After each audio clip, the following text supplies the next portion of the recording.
¿Qué tal? ¿Cómo están ustedes? Me da gusto saludarlos.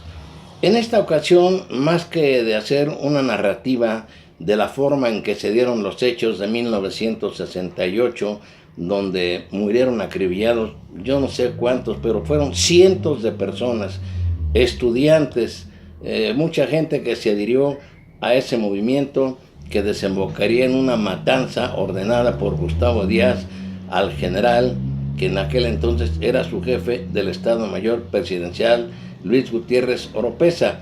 Pero antes quiero hablar brevemente de la grandeza del rector Javier Barrosierra. Es una historia muy interesante, larga, y me llevaría mucho tiempo platicárselas a ustedes. La conozco, la he leído de varios autores, pero quiero hablar de un momento que para mí, yo soy egresado de la Universidad Nacional Autónoma de México y mis estudios de nivel superior los he realizado aquí, mi maestría en la querida Universidad Michoacana de San Nicolás de Hidalgo. Javier Barrosierra, cuando la autonomía de la universidad fue violada porque entraron elementos del ejército mexicano, de muchas policías, gente hasta de civil, a hacer detenciones arbitrarias, a hacer destrozos, se organizó una manifestación para protestar y Javier Barrosierra, que era el rector en aquel entonces, con un gran espíritu universitario, espíritu, por mi raza hablaré el espíritu, es el lema de nuestra querida universidad, que es de todos los mexicanos y una de las mejores instituciones del mundo. Él marchó, él legitimó el movimiento de estudiantil del 68, marchando al lado de los estudiantes, al frente. Pero antes, cuando fue violada la autonomía, que entren las autoridades a buscar a un grupo de delincuentes, no es una violación de la autonomía, pero en este caso sí fue una violación a la autonomía porque el ejército causó detenciones, hubo lesionados, yo no sé si hubo muertos también, se llevaron a cientos de jóvenes que sacaron de las propias instalaciones de la UNAM, detenidos al campo militar número 1. Javier Barrosierra pronunció 2 discursos, no les puedo dar lectura a los 2 discursos que fueron conmovedores. Muchos estudiantes lloraban con esos discursos porque se sentían emocionados, se sentían protegidos por un rector que tuvo el valor de legitimar el movimiento, de estar del lado de sus universitarios. Él marchó al frente de ellos, lo que repudió Díaz Ordaz, le echaron a andar a los medios de comunicación, desde la Cámara de Diputados y de la Cámara de Senadores, los priistas le lanzaban severos señalamientos al rector Javier Barrosierra. Yo ya no quiero agregar más porque es mucho lo que se ha escrito de él.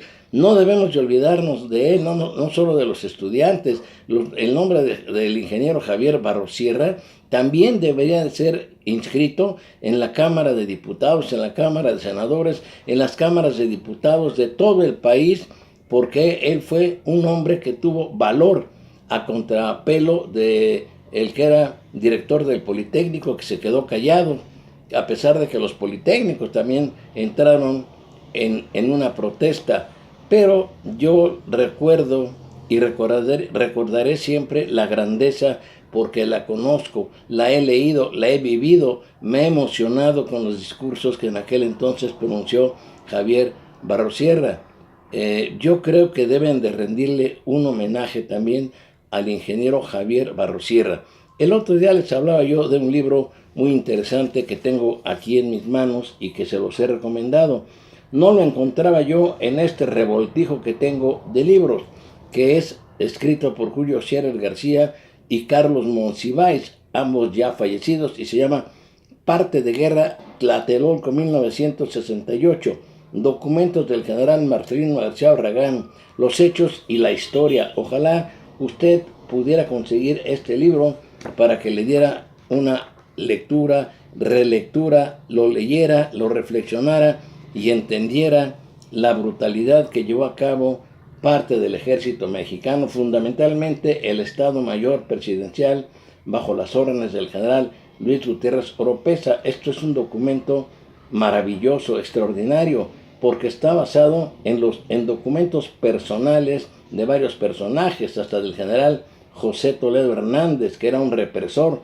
Él también le entregó documentos a Julio Scherer y a Carlos Monsiváis. Este libro yo lo compré hace muchos años y no lo encontraba.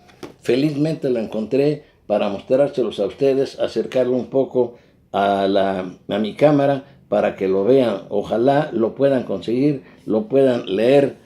Es dice Nuevo Siglo Aguilar. Léanlo. Es interesantísimo lo que plantean aquí.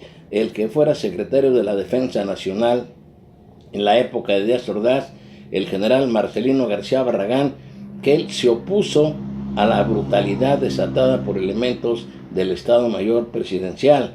Se generó una confusión ahí cuando empezaron a disparar, porque también mataron a soldados.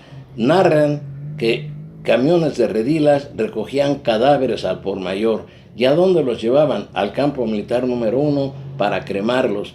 No olvidemos ni borremos de nuestra memoria para que esto siempre se perpetúe, porque fue una lucha democrática, no solo por la autonomía de la universidad, sino por la libertad de expresión, por un México mejor.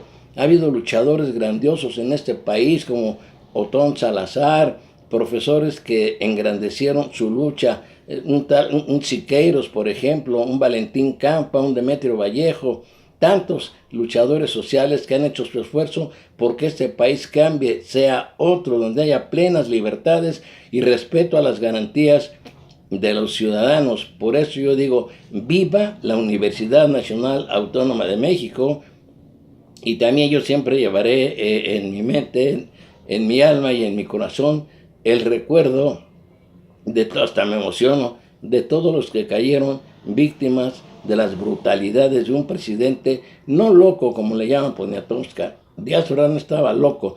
Díaz Ordaz no tuvo habilidad política para tratar de frenar este movimiento por la vía pacífica. Él se sintió acorralado, atemorizado. ¿Y qué hizo? Utilizar a la tropa para masacrar a cientos de estudiantes. Decían en partes de que rendía el ejército que no pasaban de 78, fueron cientos de personas muertas, inclusive los que dispararon desde diferentes puntos cardinales, que eran elementos del Estado Mayor Presidencial, también acribillaron a soldados del ejército mexicano. Así es que yo le vuelvo a sugerir, consiga este libro, cómprelo, búsquelo y se va a enterar de una realidad de nuestra historia, una triste realidad. Y no olvidemos, y un recuerdo siempre para aquellos que entregaron su vida en aras de un México que aún no logramos todavía, ni aún con el triunfo de López Obrador. Es un avance, pero no hemos visto nada importante todavía, porque López Obrador todavía no está en funciones como presidente.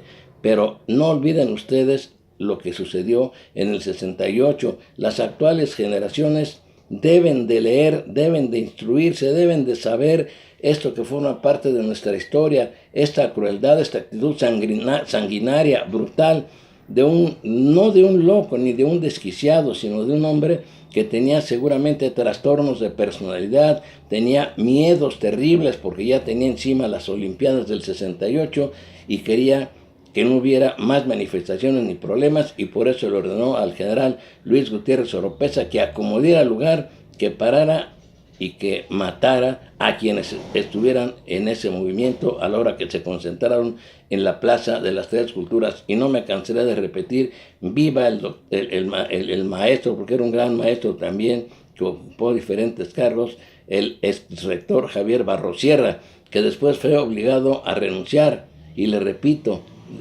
me acuerdo de Luis M. Farías, un diputado, senador priista, que le lanzaba una serie de acusaciones a Javier Barrosierra.